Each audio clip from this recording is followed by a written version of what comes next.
এক সুবিশাল রাজ্যের তরুণ রাজা অর্ণব ছিলেন অত্যন্ত প্রজাবৎসল। তিনি তার রাজ্যে সুখ শান্তি ছিল, কিন্তু রাজা সবসময় চাইতেন প্রজাদের জীবন আরো উন্নত হোক। একদিন রাজ্যের জ্ঞানী ব্যক্তিরা রাজাকে জানালেন, পাশের রাজ্যে অরণ্যে একটি অলৌকিক জ্ঞান বৃক্ষ আছে। যে তার ফল খায় সে নাকি জগতের সব জ্ঞান লাভ করে।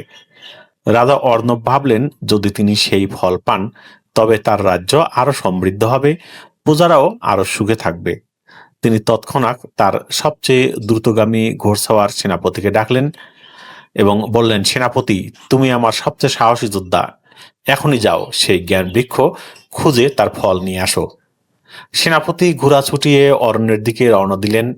3 দিন পর তিনি ফিরে আসলেন। রাজার সামনে মাথা নিচু করে বললেন, মহারাজ, আমি অরণ্যের অনেক গভীরে গিয়েছিলাম, কিন্তু জ্ঞান বৃক্ষটি খুঁজে পাইনি। রাজা হতাশ হলেন। তিনি এবার তার সবচেয়ে দক্ষ তীরন্দাজকে পাঠালেন। তীরন্দাজ ছিলেন নির্ভুল নিশানার অধিকারী। তিনি 4 দিন পর ফিরে এসে বললেন, মহারাজ, আমি তীর ছুঁড়ে পথের নিশানা রেখে এগোচ্ছিলাম, কিন্তু বৃক্ষটি এত গভীরে যে আমি পথ হারিয়ে ফেলেছিলাম।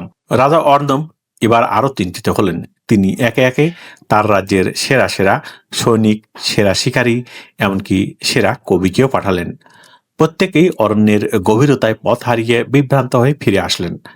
জ্ঞানবৃক্ষ যেন অধরাই রয়ে গেল। রাজা অর্ণব গভীর চিন্তায় মগ্ন। তার পাশে দাঁড়িয়েছিলেন তার একজন বৃদ্ধ উজির।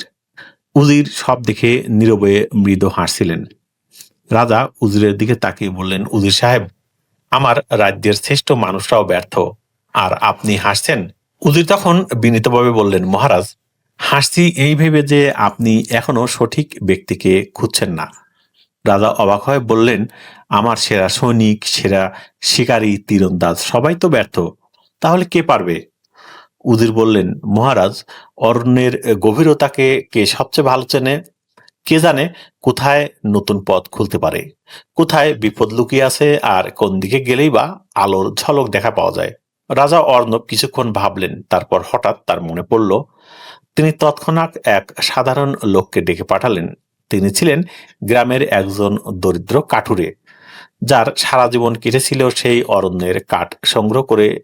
সে দেখতে সাধারণ, পোশাকটাও সাদামাটা।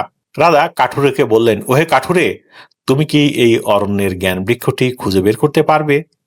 কাঠুরেটিও অবাক হয়ে মাথা নেড়ে বলল, মহারাজ, আমি কোনো বীর নই, কোনো জ্ঞানী ব্যক্তিও নই, আমি শুধু গাছ চিনি, আর এই অরণ্যের আনাচে কানাচে আমার প্রত্যেকটি জায়গায় চিনা।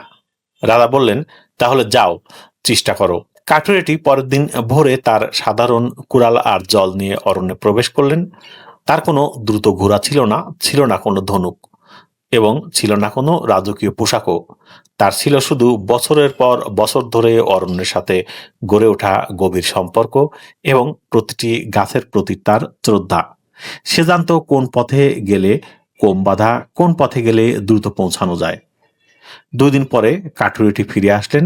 তার হাতে ছিল একটি উজ্জ্বল ফল। সে রাজার সামনে ফলটি রেখে মাথা নিচু করে বলল, মহারাজ, এই সেই জ্ঞান বৃক্ষের ফল। রাজা অর্ণব স্তম্ভিত হয়ে গেলেন। তার সবচেয়ে যোগ্য ব্যক্তিরাও যা পারেনি, সাধারণ এই কাঠুরে তা করে দেখালো। রাজা কাঠুরেটিকে জিজ্ঞাসা করলেন, তুমি কিভাবে পারলে? কাঠুরে বিনীতভাবে বলল, মহারাজ, এই অরণ্যই আমার জীবন, এর প্রতিটি বাঁক, প্রতিটি গাছের ভাষা আমি বুঝি। কোথায় কি লুকিয়ে আছে, কোথায় যেতে হবে, তা আমার শরীর নিজেই জানে। আমি কোনো বিশেষ কৌশল করিনি, শুধু নিজের পরিচিত পথে চলেছি। রাজা অর্ণব সেদিনই বুঝলেন, আসলে সব কাজ সবার জন্য নয়। একজন সেনাপতির কাজ যুদ্ধে জেতা, একজন কবির কাজ কবিতা লেখা, আর একজন কাঠুরের কাজ অরণ্যকে চেনা। যে যে কাজে দক্ষ এবং অভিজ্ঞ, সে সেই কাজেই সবচেয়ে ভালোভাবে করতে পারে। বুদ্ধিমান সেই যে নিজের ক্ষমতা জানে এবং অন্যের যোগ্যতার সম্মান করে।